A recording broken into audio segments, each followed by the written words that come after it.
ज्ञानतिमिरन्दस्य ज्ञानाञ्जनशलाकया चक्षुरुन्मिलितं येन तस्मै श्रीगुरवे नमः।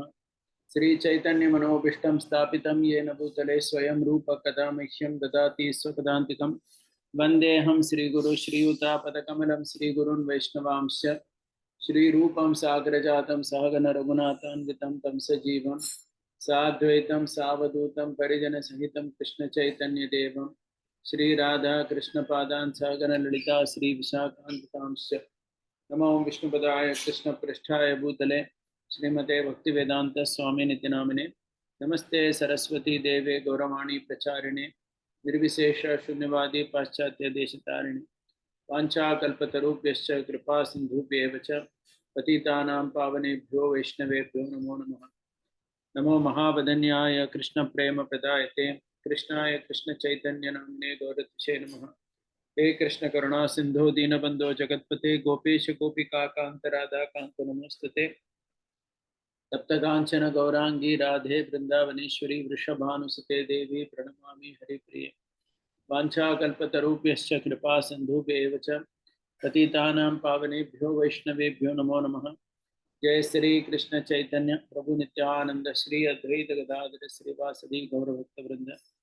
हरे कृष्णा कृष्ण कृष्ण हरे हरे, हरे Ram Ram Ram Hare Hare Krishna. So welcome everyone back again. We are continuing our series. We have done till 13th chapter till now, and we are starting the 14th chapter today. Some of these chapters will not take much time. 14th chapter I'll do in 2 sittings only, because most of the translations of Ramanujacharya and Srila Prabhupada are almost the same exactly.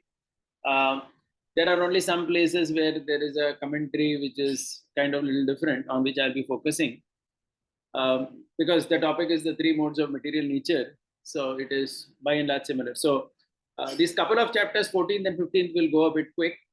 16th, his commentary is very elaborate.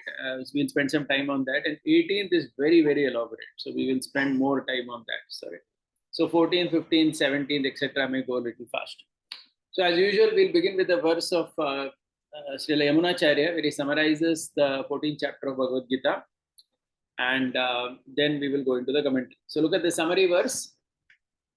Guna bandha vida tesham kartritvam tannivartanam gatitraya swamulatvam chaturdasha udiryate.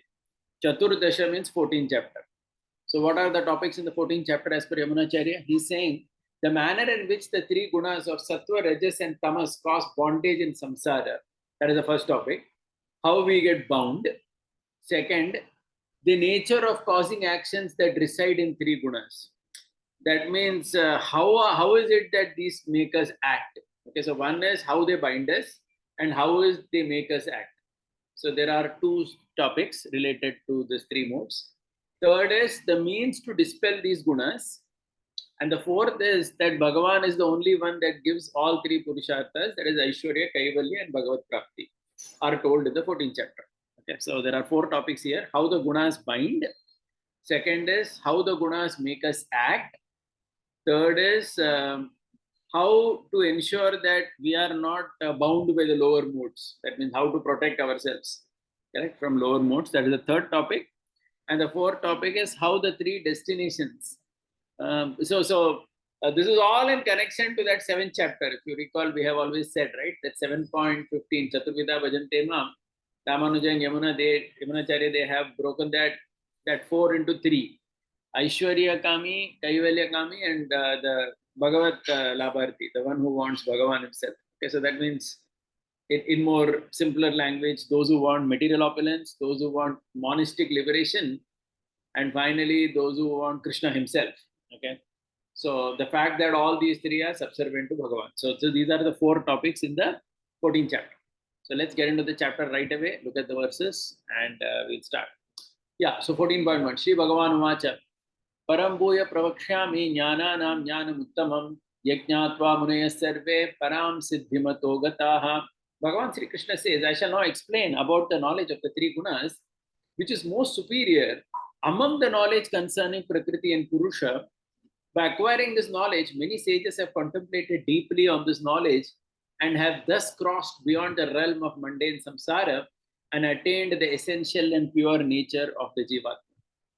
Okay, so what is special in this particular translation and an explanation is that here Krishna is saying, right, that this knowledge is the best of all knowledge. If you see Prabhupada's translation, he calls it best of all knowledge, jnanam uttamam. Okay, so somebody may say, Array, if it is best of all knowledge, how can three modes be best of all knowledge? Is the understanding of the three modes superior to understanding of Krishna himself or the spiritual world, etc.?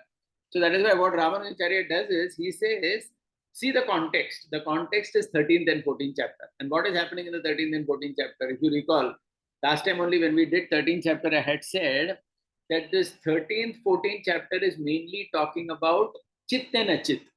Okay, that is spirit and matter. And the 15th chapter is talking about Paramatma. Right?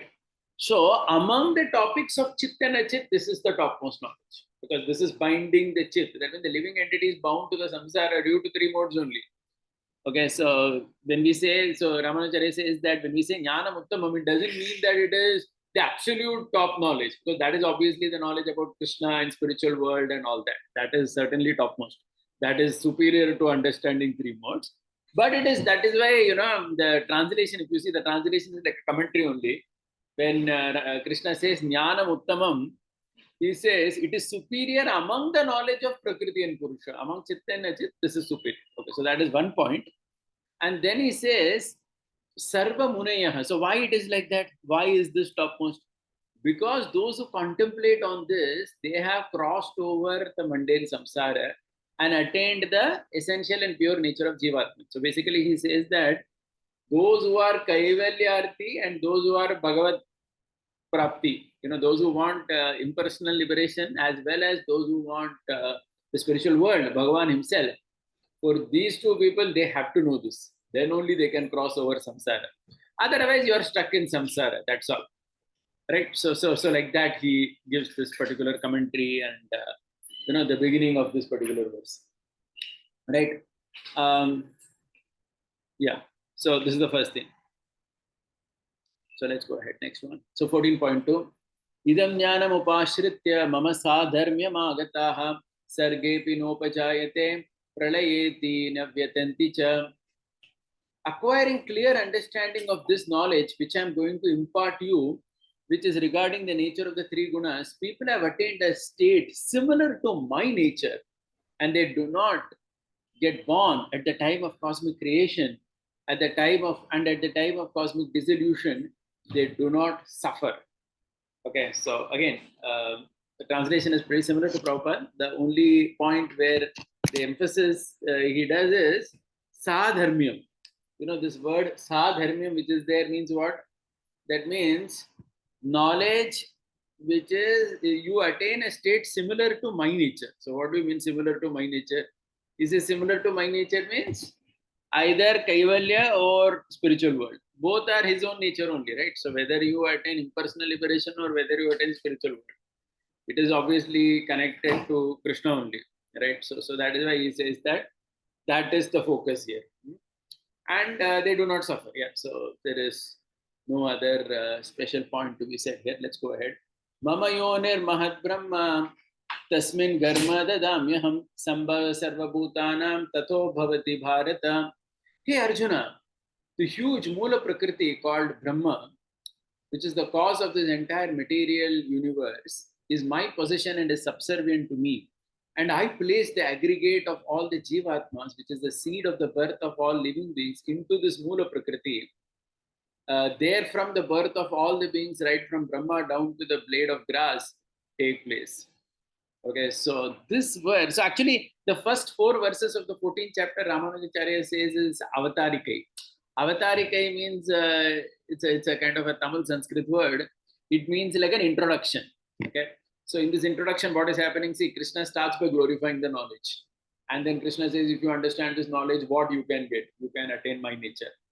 And then he is making a point here. This particular point, right, Ramanujacharya says, this point is very significant.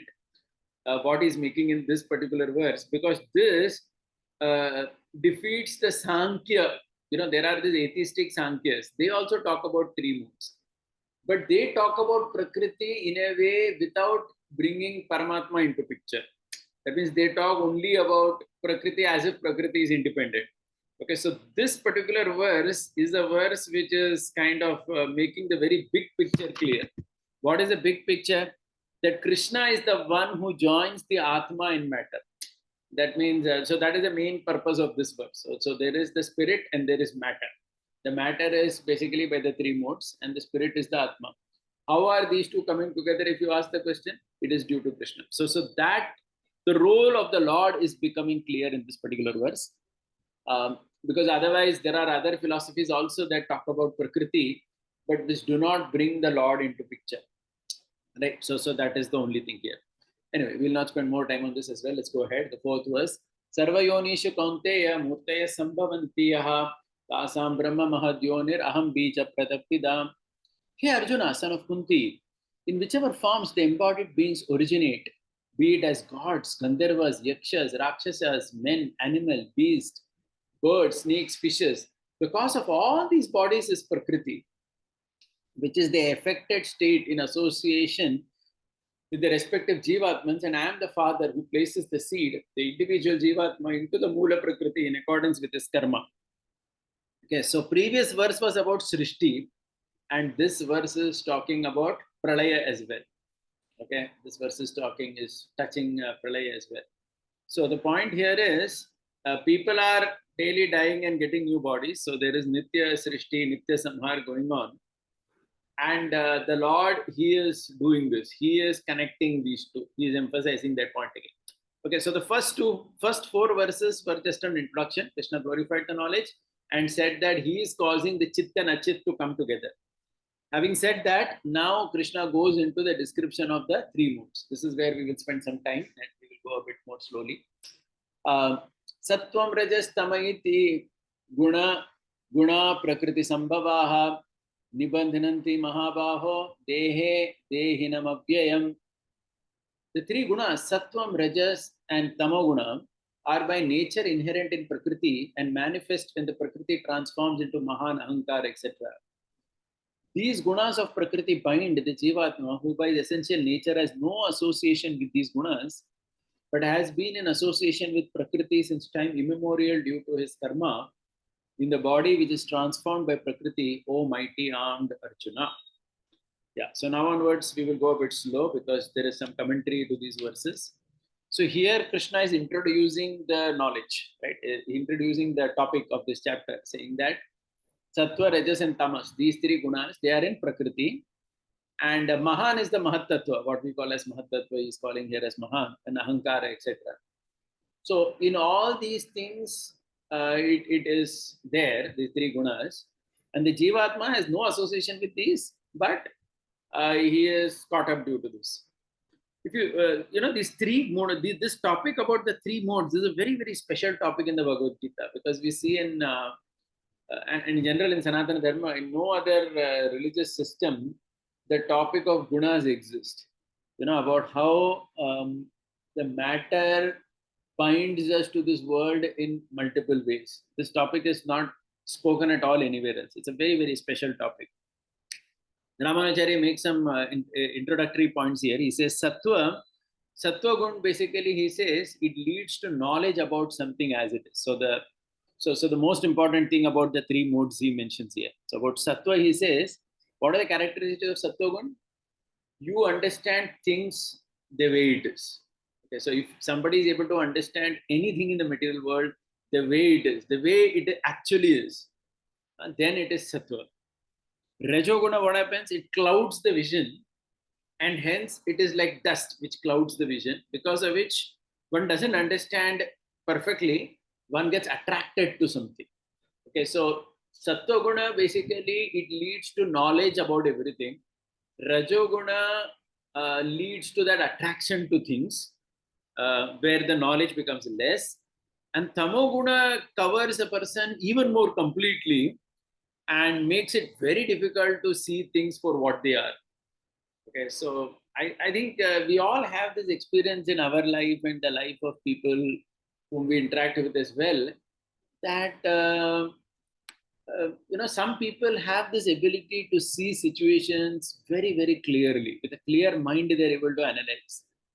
But some people are not.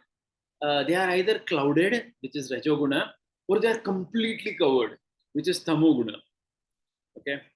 And so basically he says three things: either very alert, distracted, and careless, or not at all aware of what is happening. Okay, so these are the three states which is being spoken here. Very alert means Sattva-guna, distracted and careless, distracted due to desires is Rajoguna, and not aware of what is happening is Tamoguna. And since this verse says Sambhavaha, the word Sambhavaha literally means born. So somebody may say, Are born means what? Is it that it is coming first time? No, he says they are always there. So in Pralaya, all these three modes are said to be in equilibrium. And when creation happens, they arise. Okay, and again, Nibandhananti means again and again a person gets bound up. How he gets bound up, Krishna says in the subsequent verses. Okay. Sixth verse. Tatra sattvam nirmalatvat prakasham prakashakamanayam sukha sangena badnati jnana sangena chanaga. Oh Arjuna, the sinless one, as you don't desire victory, kingdom, etc., and are devoid of attachment of them. Among the three gunas, Sattva guna is free from the impurities of being hindrance to real knowledge and happiness, and therefore bestows clear knowledge, and removes ill health, generates good health and happiness. By promoting attachment to knowledge and attachment to happiness, it binds the jiva to samsara. Okay, so there are some words which he has translated, which has emphasized a lot. One is nirmala. Nirmala means it is pure. Like we say nirmal, nirmal in Hindi also means pure. That means unlike Rajoguna and Tamoguna, Sattoguna is considered pure. And why it is considered pure? Because it gives you knowledge and happiness in understanding. So he connects actually. So why is knowledge and happiness both put here? So Ramanujacharya says, when you understand something perfectly in this world, you become happy. Okay, so that is why he says that jnana and sukha both are spoken. Okay, so the idea is if you have a very crystal understanding of anything in this world, that leads to happiness. Okay, and so that is why these two things are put together. He also says Sattva-gun, he says it's like a guard who, in one sense, if you see a watchman, doesn't do anything great, just that he allows you to go in. Okay, he doesn't obstruct. So similarly, he says Sattva-gun, the only thing it does is it doesn't obstruct you. That means when you're trying to understand something, if you are having Sattva-guna, your understanding is very clear. And because your understanding is very clear, you are at peace with that, and you are very happy as well. So he says it is like a watchman. He says the only thing it does is Sattva-gun, it doesn't stop you. Whereas the other gunas, Rajo and Tamo, they are going to stop you. One stops you a little bit, one clouds you, and one stops completely. Like that. Okay. So, and another word he translates and he emphasizes a lot is anamayam. See, this word anamayam could be translated in several ways. I was just saying Prabhupada's translation is without sinful reaction. Ramanuja, he gives a more elaborate understanding of anamayam by saying that anamayam means it removes ill health, generates good health and happiness. So he says Sattva Guna means a person can be healthy. If a person is in Sattva Guna, materially is very healthy. So he writes a verse himself, which I'm going to read out. I think this is from Vedanta Desika.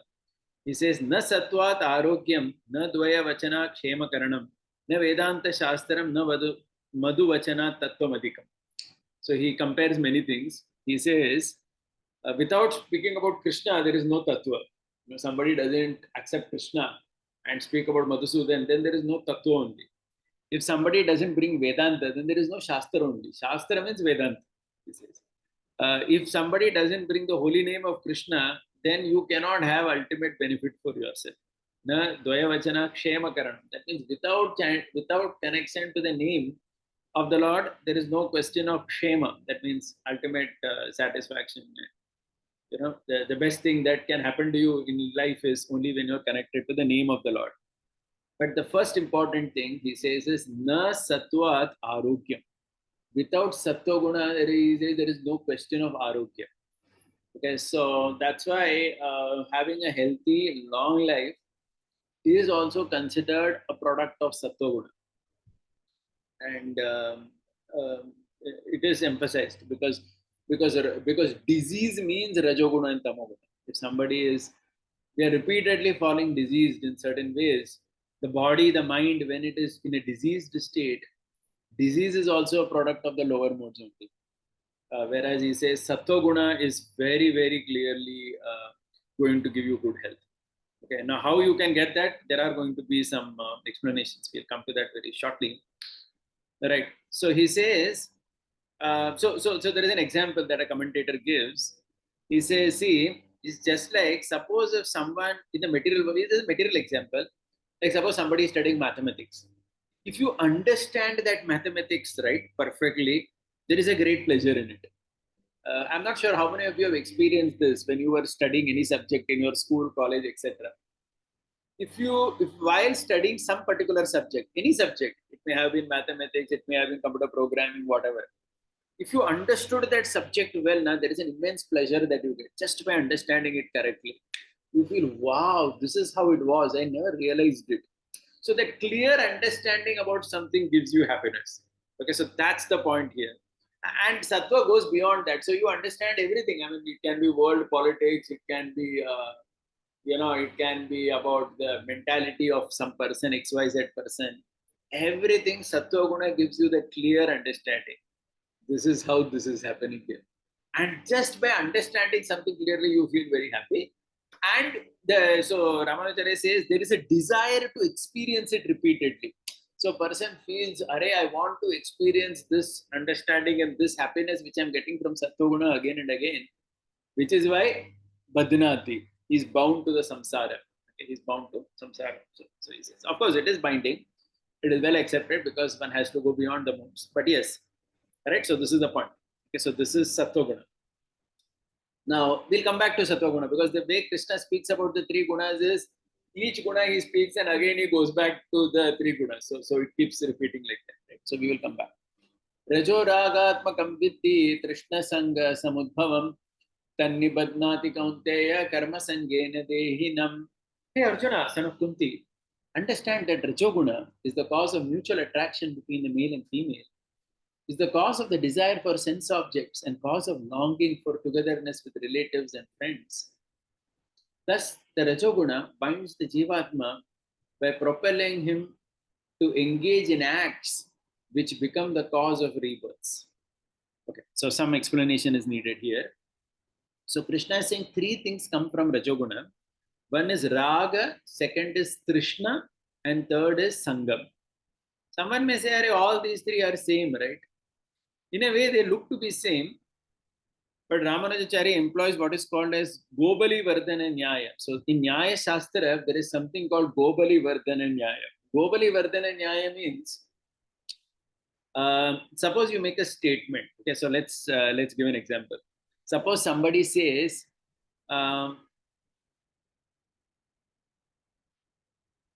bring the cows and the bulls over here. See, so what happens now in Sanskrit? Generally, when you say cows, it includes bulls also. So that's how it is. So we always refer, when you say cow, the word in Sanskrit or in any language actually, cows in general could refer to the male and female together. But when you specifically say bring the cows and the ox, then what it means is in the cow, when you in the first part of the sentence, bring the cow, in that the ox was not included. That means only the female cows were there in that. Correct? Because the second one was more specific. That means if the first class, suppose there are two classes you're speaking about, first class is general and second class is specific, then in the first general class, the specific is not going to be a part of it. Okay, so when you say bring the cows and the bulls, then though generally when you say bring the cows, the bulls are also automatically included. But because you said bulls specifically later, then it means in the cows now only the female ones are remaining. Okay, so like that. So similarly, he says when Krishna is saying Raga, Trishna and Sangam, Raga in general means attachment. In fact, Prabhupada also translates it as desire, etc. So Raga is general attachment. But because Trishna and Sangam are said, now what is Trishna? Trishna is a very specific word. Trishna is basically the desire, the thirst to enjoy the five objects of senses. It's a very, very specific word, Trishna. So that means Rajoguna is the cause of the desire to enjoy the five objects of the senses. Sangam is basically the association. The general, so association means what type of association? The association which is attachment to kind of family members and so on. So that's called as Sangama. So then Raga, the first word, what remains in it? Only the man-woman attachment. That means the sexual attraction which is there. That is the only thing that is remaining. So that is why Raga is translated here as the attachment between man and woman, right? The male and female. Of course, nowadays we have to also talk about male and female and so on, because it's a much more complicated world. But generally, the commentators translated it as attraction between the male and the female. Okay. So now the thing is, see, now another important thing Ramanujacharya focuses a lot is how Rajoguna binds. See, if you remember, Sattva-guna binds a person to knowledge and happiness. Rajoguna binds a person to action. Okay. Karma sangena, that means action. So basically what happens in Rajoguna is, because one has all these desires, one starts engaging in several types of activities to get those desires fulfilled. Now, those desires are never going to be fulfilled, but this fellow gets caught up in action. So that is how Rajoguna binds. So remember this, right? So it's a very, very important word. Ramanujacharya gives a beautiful example. He says, now look at this example, it's a classic example. He says, Rajadara Abhilasha. Rajadara Abhilasha means there is a queen, there is a wife of a king. She's very beautiful. So there are two people. One is a Sattva-guna guy and one is a Rajoguna fellow. Okay, both of them observe the queen. And obviously, because she's very beautiful, both of them understand, array, this lady is very beautiful.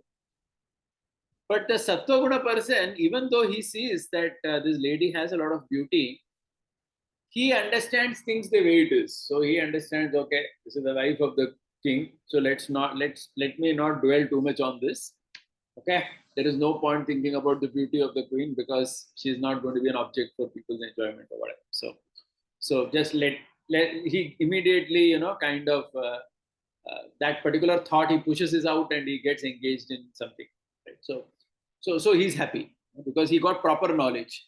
But the Rajoguna guy, because his intelligence is clouded, when he sees the queen, the wife of the king, who's very beautiful, that attraction overwhelms him. So he's not able to have the knowledge. See, what is the knowledge one should have? The knowledge one should have is, array, the queen may be beautiful, but you are not supposed to go behind her. You will land in big trouble.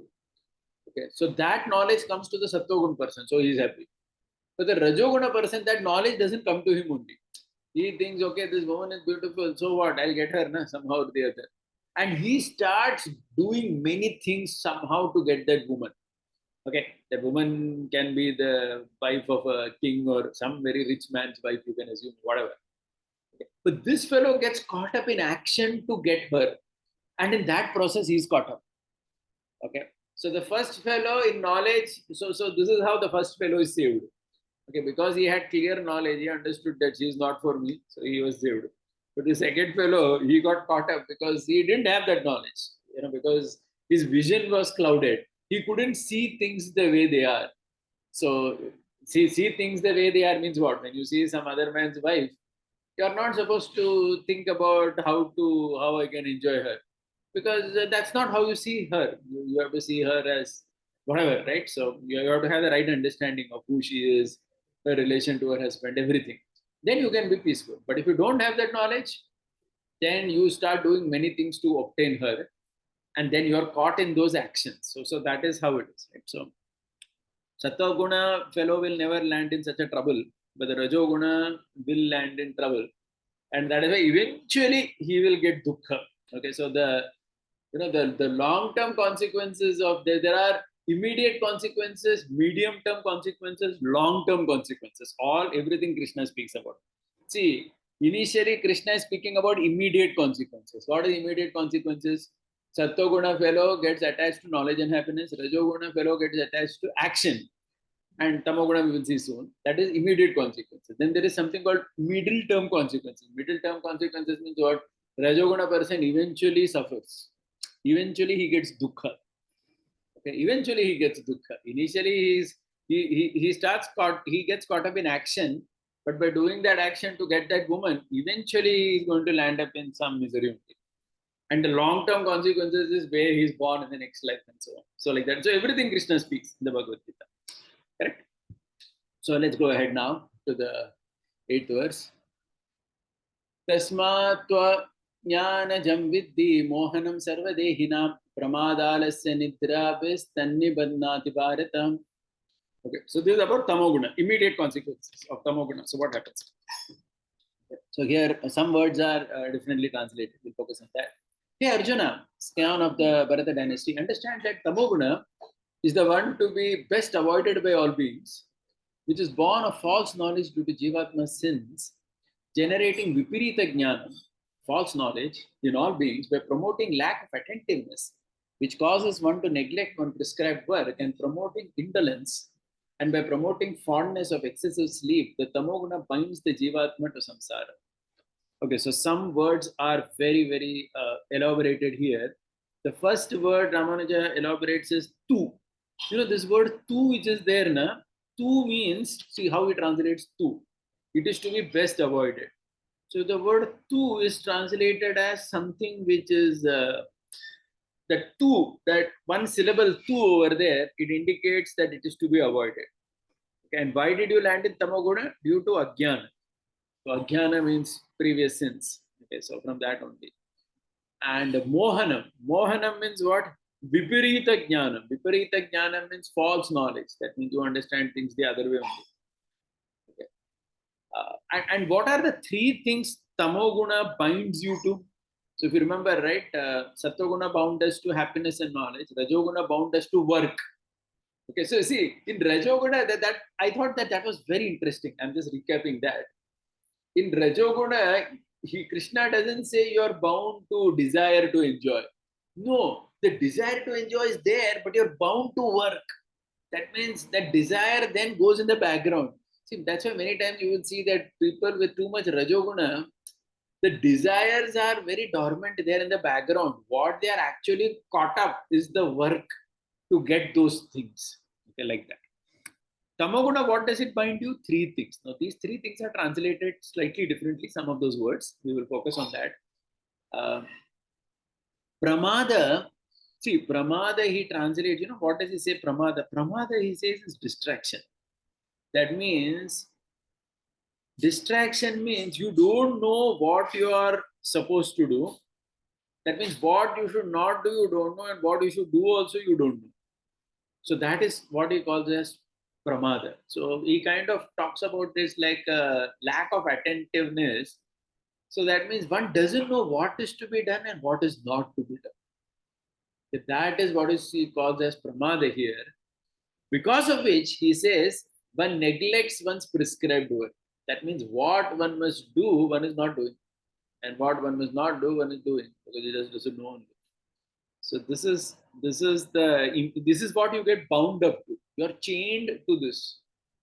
Then alasya, again, Prabhupada also translates alasya as indolence. Indolence basically means laziness.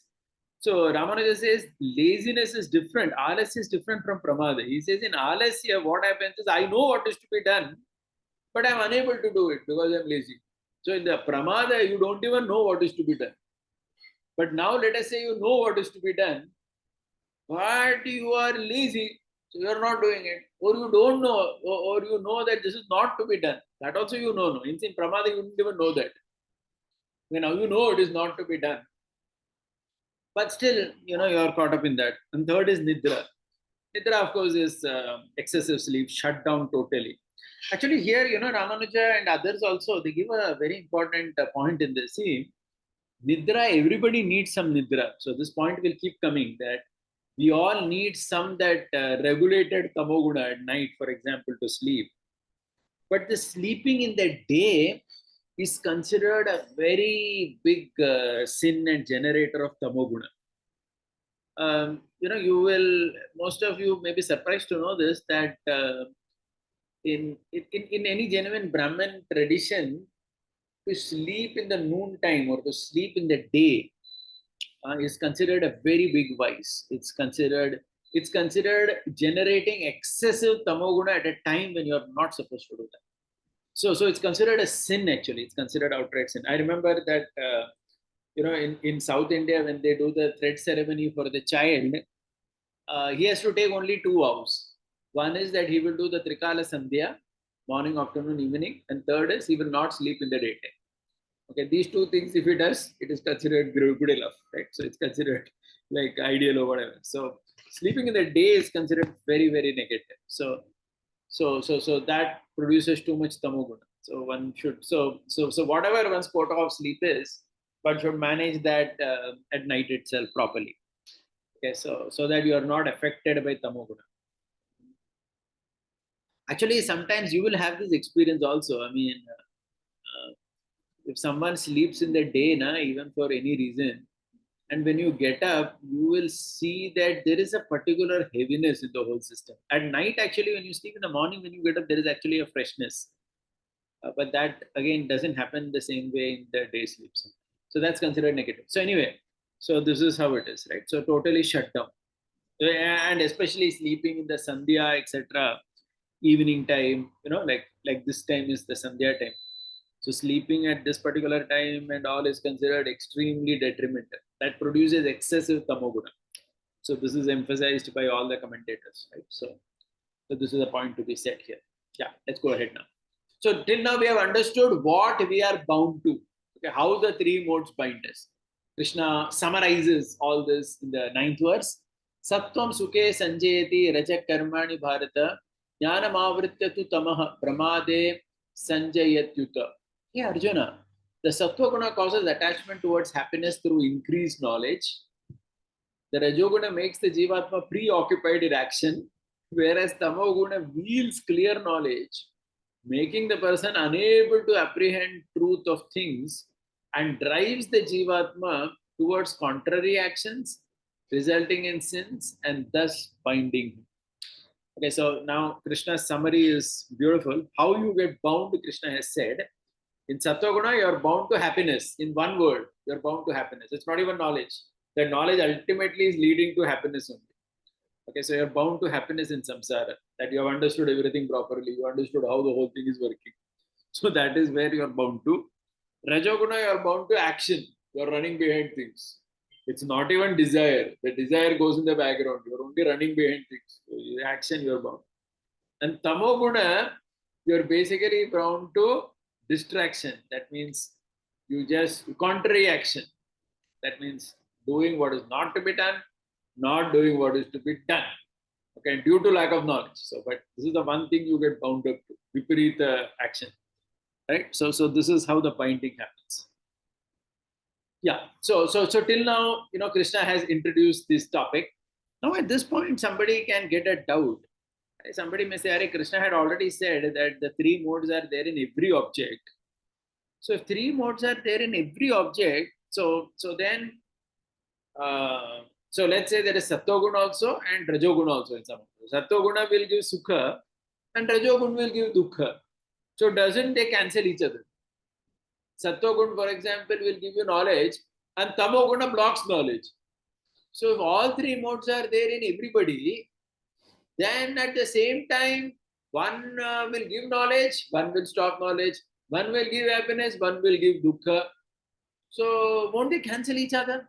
Okay, so just to give an example, suppose let's say there is a door, and let's say that one man is trying to close the door and another man is trying to open the door. At the same time, one is pushing the door outside, one is pushing the door inside.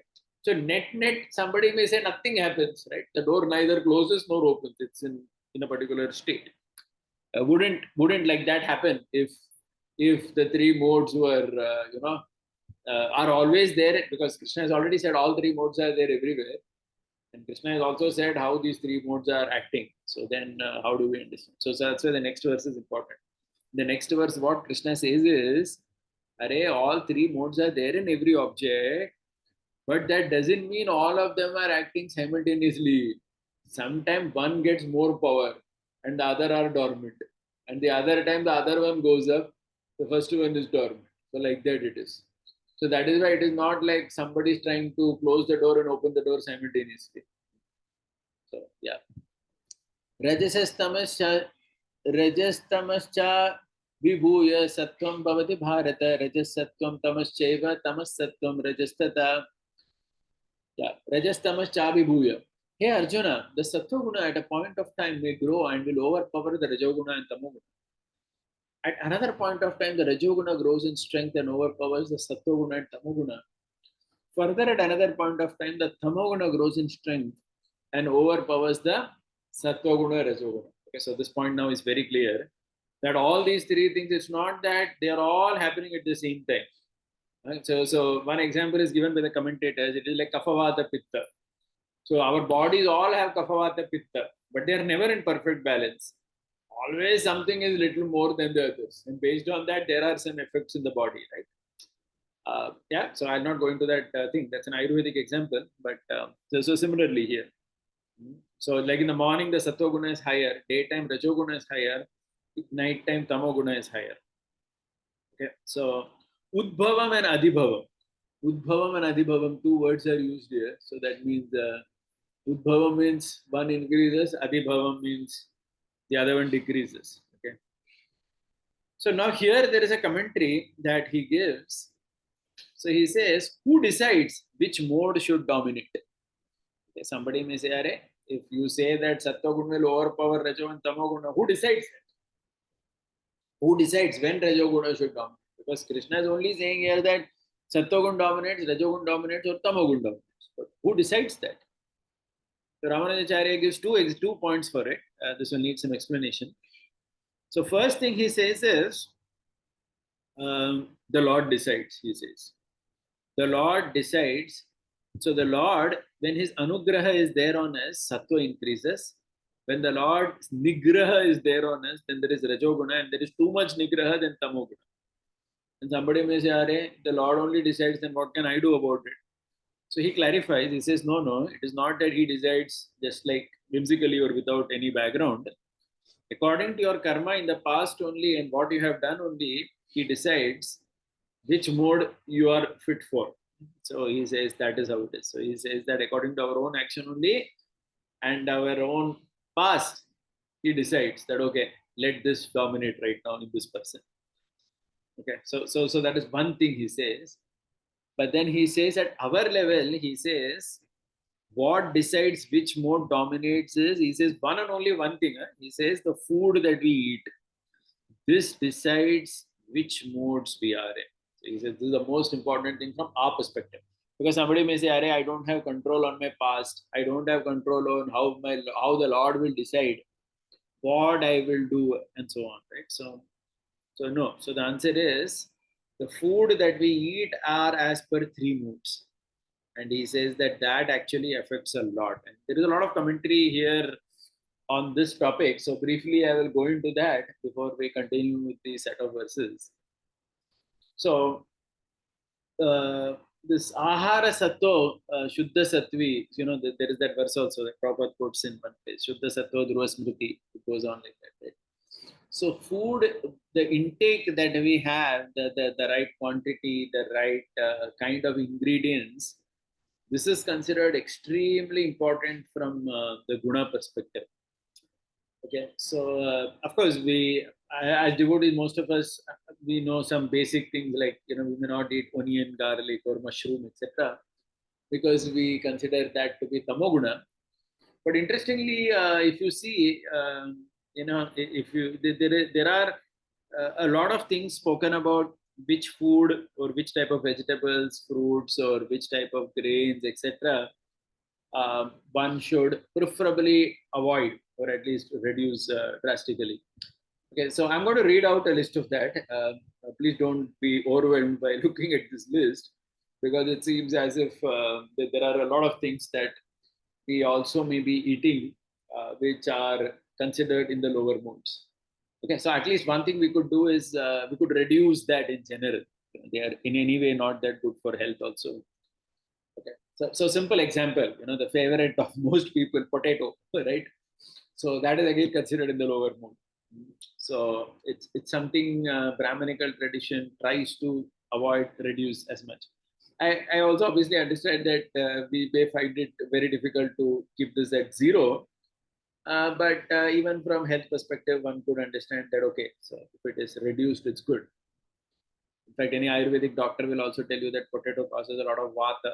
So it isn't anyway. So at least there are some things which are in line with that. So now you have to understand, Ayurveda may permit some things. Huh? So Ayurveda has a different perspective. Just like yesterday, we were having a talk with this Mehul Acharya on Ayurveda. So he was telling that there was one Ayurvedic doctor who was a Vaishnava in Gujarat. And entire life he had personally never taken onion and garlic. Entire life, because he was a Vaishnava. But it seems once he got a paralytic attack where he had a deformation in his face. Okay, so, like you have some kind of because of paralysis, sometimes, right, the eyes or the cheeks, etc., can get a bit deformed. So, as per Ayurveda, it seems for that, the medicine is to take, there is some medicine, and along with that medicine, you need to take 50 ml of garlic liquid. Okay. So he took it at that time. So he was quoting this as an example, this Mehul Acharya, saying that this person was a Vaishnava throughout life he had never taken, but this was taken as a medicine. And it seems, and it was recorded that immediately he recovered also, it seems, from that. So that was the only time he took it. Otherwise, he never took that. So I'm just giving this example to say that sometimes as a medicine, something may have a different effect.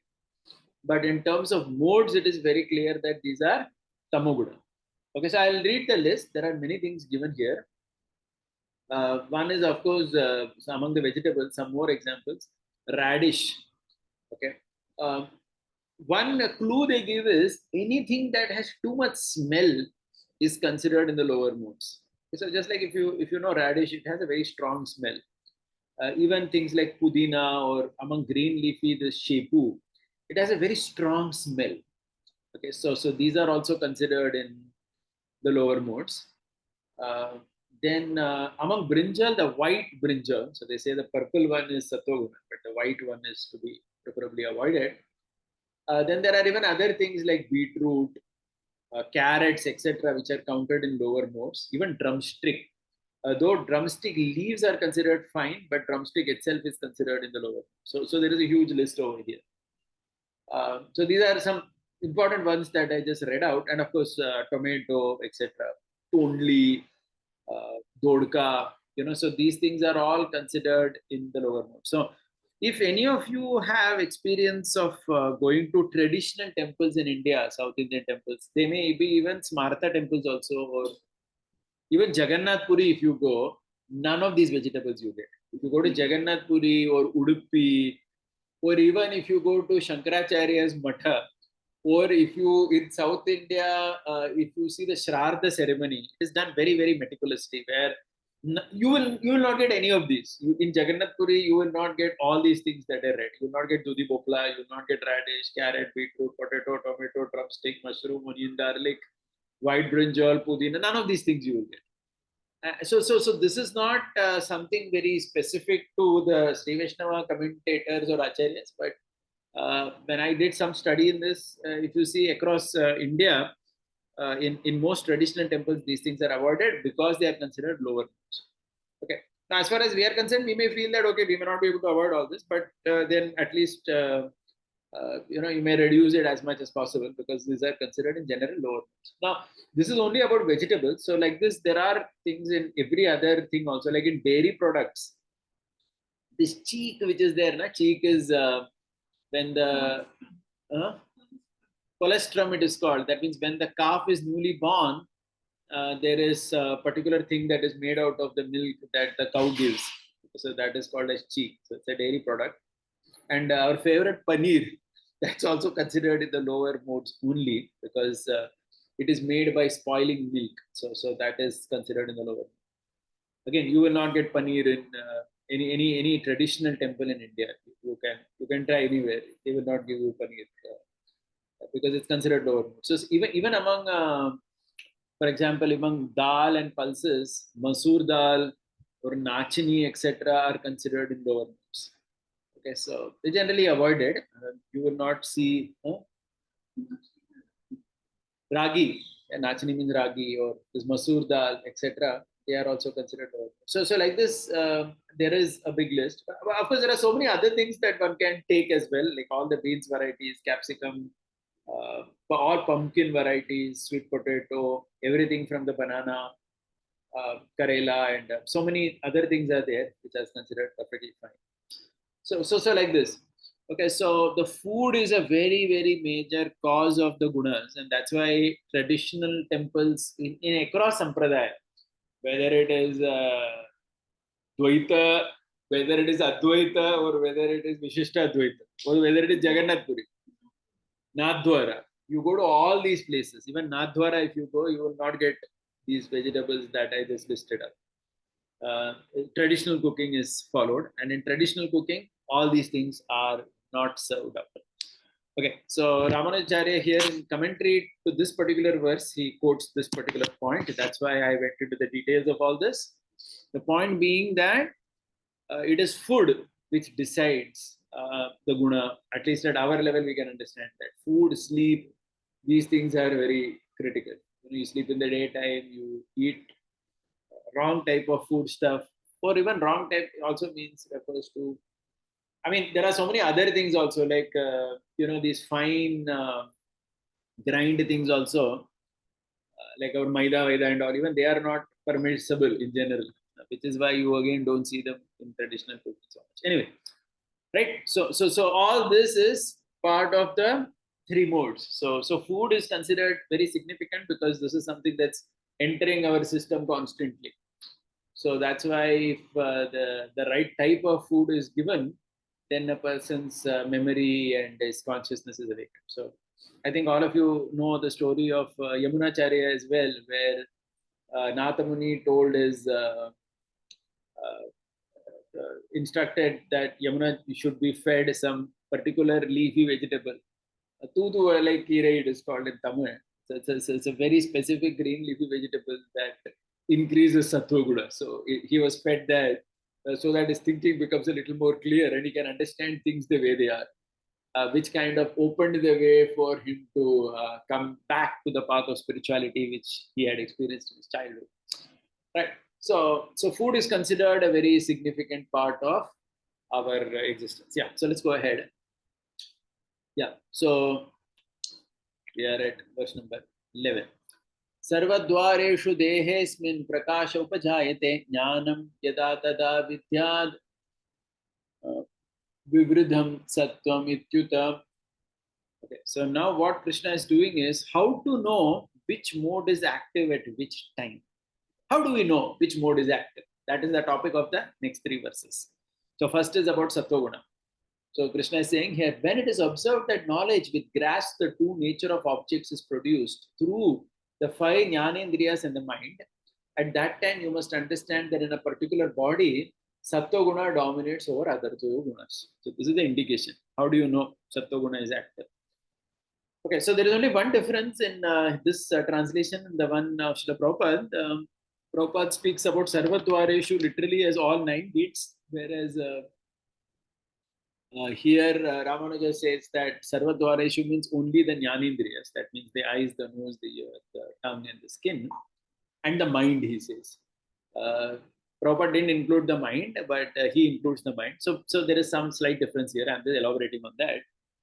So the point here that he's saying is that it's only through these 5 knowledge acquiring senses in the mind that knowledge comes into you. Okay, so his point is that through the anus or genitals, one doesn't get knowledge per se. Those are karmendriyas. Okay, so prakasha means vastu is understand truly. Prakasha, see that word prakasha is very significant. It grasps the true nature of object. I mean, you understand something the way it is supposed to be. At that time, you have to understand that Sattva-guna is predominant. Okay. Rajoguna also gives knowledge, but not so much, and Tamoguna doesn't at all. So Asmin Dehe, this word Asmin Dehe also here, where does that come? Yeah, Sarveshu Dehe. Dehe is being said. So Ramanujacharya gives one interesting comment to your point. He says that sometimes some rishi like Saubhari Muni can expand into 50 forms. So he says that one body can have a little more sattva and the other can have rajo and so on. So the point is, he says that this is related to every body specifically. Anyway, let's not get into that. It's not relevant to us. So how do we understand Sattva-guna is there? when the Jnanendriyas and the mind understand some things correctly. Okay, when you are able to grasp the true nature of an object without falling into illusion, without doing anything wrong. If you are able to understand, it means you are in Sattva. Okay, we'll just see two more verses and end the day.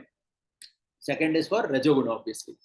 Lobha pravrittirarambha karmana shamaspruha rajaye sthani jayante vivride bharatarshabha. Oh Arjuna, best among the Bharatas.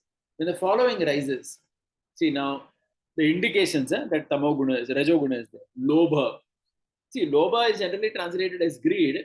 He has given a kind of a purport over here. He says, unwillingness to spend one's wealth. So he says, Lobha means Swakiya Dravyasya Atya Shilata. That means one has a lot, but doesn't want to open up and give it to others. That means you don't open the purse only. Sab pakad ke baithte ho. Then that is called as Lobha.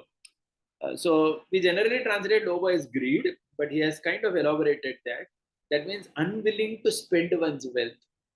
Okay, so since it is Janmashtami time in our Pune and we talk about donations, etc., so this point is relevant.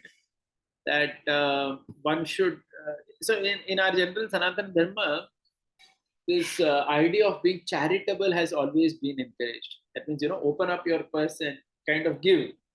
Give things out and don't just hold everything. So this is one thing. Karmanam pravrittihi. Karmana pravritti means being engaged in aimless, wasteful activities. Ramanujacharya gives an interesting comment. He says, without any purpose, if you are doing something, it means Rajoguna is there. So he gives an example like sitting and shaking one's leg is considered Rajoguna. I was remembering that there is one Prabhupada story also where some disciple was sitting in the class and only shaking his leg. Prabhupada stopped him that this means there is Rajoguna. Or like somebody is sitting in the ground and simply he pulls the grass out. Have you seen that? Sometimes you're sitting in a ground where and there is a grass all around and somehow our body and mind is telling us, come on, pull all the grass out. So these are all examples, simple examples only. Without any purpose, you are doing something. Karmanam pravritti. That means engaged in aimless, wasteful activities. That is the second indication. अगर ये है, इसका मतलब रजोगुण है. You are not opening your purse. You are not giving charity. Second thing, you are simply doing things which have no purpose only. And third thing is restlessness due to senses not being controlled. Okay. So Ramanujacharya says that not doing anything, you should be in peace with that. So that means somebody is just sitting and, even if he's not doing anything to be peace with that, that means to always think that I should be doing something. That's an indication of Rajoguna. In some way, I was thinking that the mobile phone has made us a little bit in Rajoguna because we are constantly doing something with it, even if there is no purpose. Spruha, determination to enjoy, desire to enjoy. So these are all indications Krishna is giving. If all this is there, you need to understand that Rajoguna is dominating. See, initially Krishna gave what? If you remember, Krishna spoke about how it binds. And now what is Krishna talking? Krishna is talking how to understand which mode is there. Okay, so we are understanding now which mode is there. If Sattva is there, what is the indication? Rajoguna is there, what is the indication? And the final verse for today, in Tamoguna, what is the indication? Aprakasho pravritischa pramado moha evacha tamasyetani jayante vipruddhe kurunandana. Hey Arjuna, jewel of the Kuru dynasty, lack of development of knowledge, unwillingness to undertake any work, lack of attention to detail when occasion calls for full concentration, and development of contrary knowledge, these are created when Tamoguna is dominating over the other three gunas. Okay, so Krishna has given indications here. So lack of development of knowledge, aprakash. You are not understanding things the way they are. That means Tamoguna has become too much. Unwillingness to take any work. That means due to laziness, you are not doing what you are supposed to do.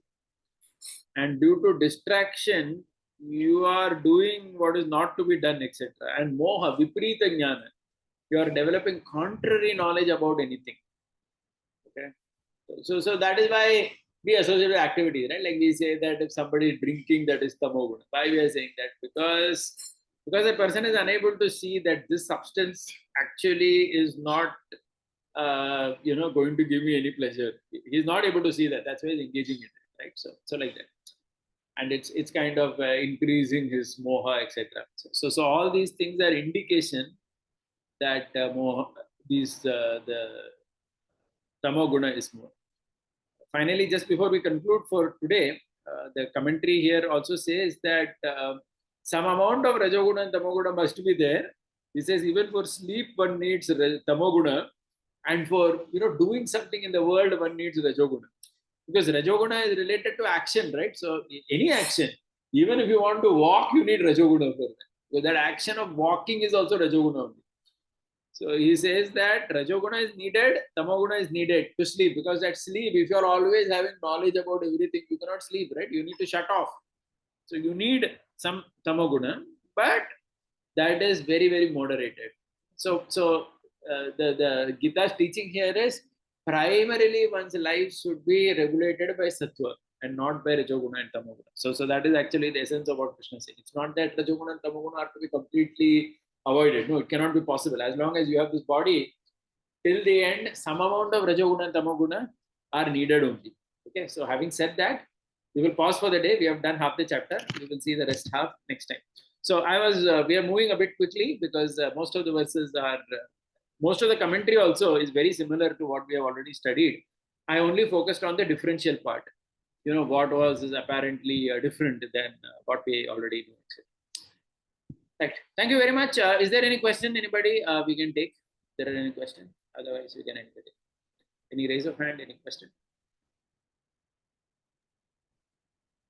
May I ask? Yeah, go ahead. Whoever is unmuted, one by one. Okay. So this is Vaibhavanand Das Prabhuji. My point is that in today's day and age, it's even more difficult to find vegetables which are not affected by the pesticides. So even if we are taking these traditionally considered sattvic food, it's again, somehow it is affected by pesticides and insecticides. So how do you see a balance with this, and what there are some vegetables like baigan or this eggplant, which traditionally has been called as begun. They say in Hindi begun only, and you have made a differentiation between the white and the purple one. So from where this is coming, and is there a list which Sri Ramanujacharya gives and which can be shared in the group? That will be helpful. Two things I'll say. One thing I know already. See, one thing is that most of the traditional vegetables now, if you see even the amount of pesticide, like for this cauliflower and all that, I didn't read out cauliflower. That is also in the not allowed category. You need more of these pesticides actually. See, traditionally now, what grows in that area naturally, that grew very luxuriantly also, and it didn't need pesticides. But when you try to grow things which don't belong to that area, like most of these are foreign vegetables, right? Which we are currently like this cauliflower, potato. These are not from India. They are from somewhere else. Correct. So these things actually need more pesticides, by the way. So I'm just making that difference. And another thing is, just like anything, we can always find. I mean, what they call as organic, and of course you have to pay a little more money for that, but it is sometimes I feel worth it. Most of us have adequate resources as well, so it's not that so on this one shouldn't be stingy in regards to food. Even to take cow milk, right? So we all know if you want A2 milk, it is minimum 100 rupees liter, minimum. If somebody is selling you A2 milk less than 100 rupees, it means it's not A2, it's something else. Right? Correct. So money is not the issue these days, at least for most people. People have that financial resources also. So even if you don't have, it's better to spend on quality things by finding out the source, by finding out from where we are buying, etc. But yeah, this point is important that you don't traditional vegetables in India, they don't need this much. Like if you see pumpkin, whether it is the red pumpkin, the white pumpkin, or you see these Karela and all these things, they don't need so much pesticide also. Even if you talk to the farmers engaged, you get that particular knowledge as well. Right. So that's my limited point in that. Yeah. Yeah, and secondly, I mean, the taste of these vegetables is also not very palatable. Let us say you try to eat pumpkin for a week. You yourself will feel. I mean, there is a need to be change. So see, so two things I'll tell you. One is we have to also spend time in learning traditional cooking. Traditional cooking, I will never say it is not delicious. If you, that's why I give an example. You go to Jagannath Puri or you go to any traditional temple in India, Udupi, anywhere you go, whether it is Srirangam or Tirupati, anywhere you go. And I myself have some experience because I come from South Indian Brahmin artist background by birth. So Yeah, the kind of food stuff people are able to make in our marriages, etc. Oh, they are yummy. Even Shraddha, the Shraddha food, it's like, I mean, I have experience because my grandparents departed when I was 10-year-old. So my parents, it's 40 years they do this. And every time they make at least 20, 25 items they make. At least there are 5 sabjis and everything. And everything is delicious. There's no question it isn't. Okay, so I think what has happened is two things. One is that we have lost a little bit knowledge of traditional cooking, which is important here. You need to learn how Brahminical traditional cooking existed everywhere in India. Even if you read Chaitanya Mahaprabhu's stories, like whatever things Chaitanya Mahaprabhu ate, obviously Pav Bhaji is not coming in there because everything from Pav Bhaji is coming in the lower modes only, unfortunately. So yeah, and that bhaji, the potato, the tomato, the cauliflower, and everything is coming in the lower mode category. And it is not mentioned also. yeah, Not all is mentioned. So all that is allowed. It's not that it's only about Ramanujacharya. Remember this. In all Sampradaya, traditionally, they just did not make some things. Right? They made these things only. And this is common across India. That's why I said, from Nathdwara to Srirangam, you will see the same things. And to say that it is not delicious is wrong. It is. But we need to learn that cooking, that style. And maybe our modes also have to connect to it. So that means, see, it's like this, right? The Tamoguni guy without liquor, nothing satisfies him. So, right? So what yeah. happens is the mode also makes us attracted to a particular type of food. But I wouldn't say Sattoguni, the food which is the traditional cooking of India, wasn't delicious. At least I wouldn't say that because I have some experience of eating it, though I may not be a cook, so I don't know much about how to bake. But due to family background and other, in general, some general knowledge about temples in India, I wouldn't say that just because I may not get the pav bhaji ka bhaji, I'm not that the item is not very delicious. Does that make sense? Yeah. Yeah, thank you. And Proji, how do you see, just a last thing? We are talking about the modes, and Olympics are going on. So many people, outside India and on the international level, feel that we should be getting more than what we are getting at this point, three medals or whatever. So they say that you people do not eat meat, and it is because of that you are not able to It is compete. nothing to do with that. One second, nothing to do with that. See, 75% of India is not vegetarian at today. That is the statistics. 77%. Only Yeah. 20% or 24% are vegetarian. So why is the 77% not getting medal? No, I don't think it has anything to do with that meat. It is because of infrastructural things in place and that type of investment. See, India is a poor country, and I mean this is a completely different topic. So see, there is some Rajoguna in this, but that is important as a country, right? Like for example, to shoot, 10-meter shooting, 25-meter shooting, 50-meter shooting, all that is there. So yes, I mean, as a country, we should have all type of people in all type of modes, right? You don't need Tamoguna to do many of these things. You need some Rajoguna. Yeah, But true. with Rajoguna, but that Rajoguna is directed wrongly.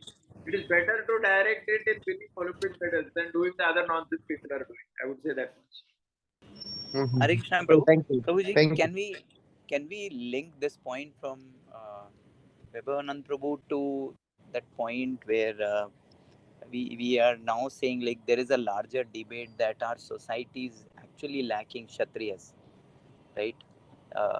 Because of that, the chivalry and the focus on these activities which are related to sports or activities which are related to having strength, like everybody is like more money centric or uh, like there is a larger debate going on in the Sanatan communities also, that we need a larger Kshatriya community to protect because of that we could not protect ourselves politically in the past, and that is somewhere reflected in Olympics as well, right? Then Yeah, see, specifically about today's sports which are there, see, that's an indication. I would say that winning medals, I mean, personally, if you ask me, winning medals is not the main thing. The main thing is we don't have proper infrastructure where people have, exposure to sports, which is actually important, right? So, because that is Rajogoda, that is very important. So, for example, swimming. Like I remember whenever we went to Yatras, yes, most of the yes, Western devotees, they would swim deep into the ocean. Everybody would go. All the Indians would stand near the shore only. Nobody knew how to enter the ocean. And forget ocean, okay, you may say ocean, but yes, all Western devotees would enter the ocean. Similarly, even river we would go. Most Indian devotees would be on the shore only wearing their gamcha. Nobody knew how to swim also. But all Westerners, they would go deep into the river and start swimming. So see, basically, it just indicates that as a country, that emphasis on physical fitness isn't there. I mean, if you see Chaitanya Mahaprabhu Leela, it is said when Mahaprabhu took sannyas, he swam across the Ganga and he went. So it's likely that most people swam those times as well, right? As in, they were able to swim long distances. So this fitness and all this is having its importance in Rajoguna. See, the Gita, while it is talking about here about we may seem that Sattva is being only glorified, but it isn't like that. You see the life of the Pandavas, then yes, that Rajoguna aspect of competition, like they had, right? Arjuna had to shoot the eye of the bird, correct? So that was very important. So so so we shouldn't go on an extreme like that. But what is more important, I see, is there are positive uses of these lower modes, Rajoguna, etc., and there are negative uses of Rajoguna. So that is where we have to be careful. Like the negative Rajoguna means one is attracted to, that sexual attraction becoming too much and consequences of that. That's the negative part. But there are the positive parts of it. Like Arjuna is sitting whole night and he's practicing archery. That is Rajoguna only, right? He's called as Gudakesh because whole night he's practicing. But that is a positive aspect of Rajoguna, as in he is doing something which enables his Kshatriya spirit and which enables his skill and enables his contribution to Dharma. So that is something which is very good.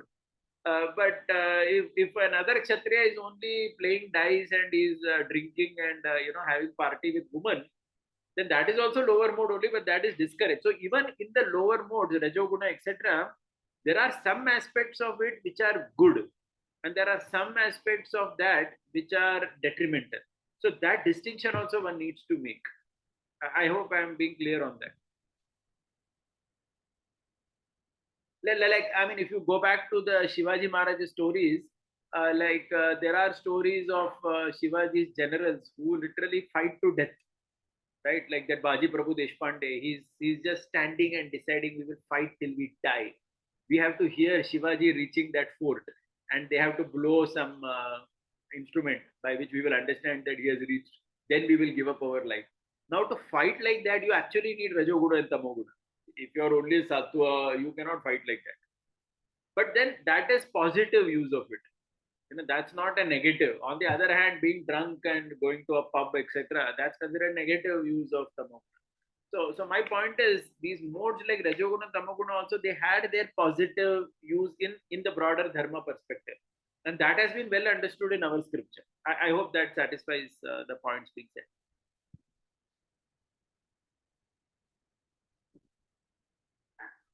Yeah. Dingra Prabhu, you have a question? Hare Bal? Hand is raised.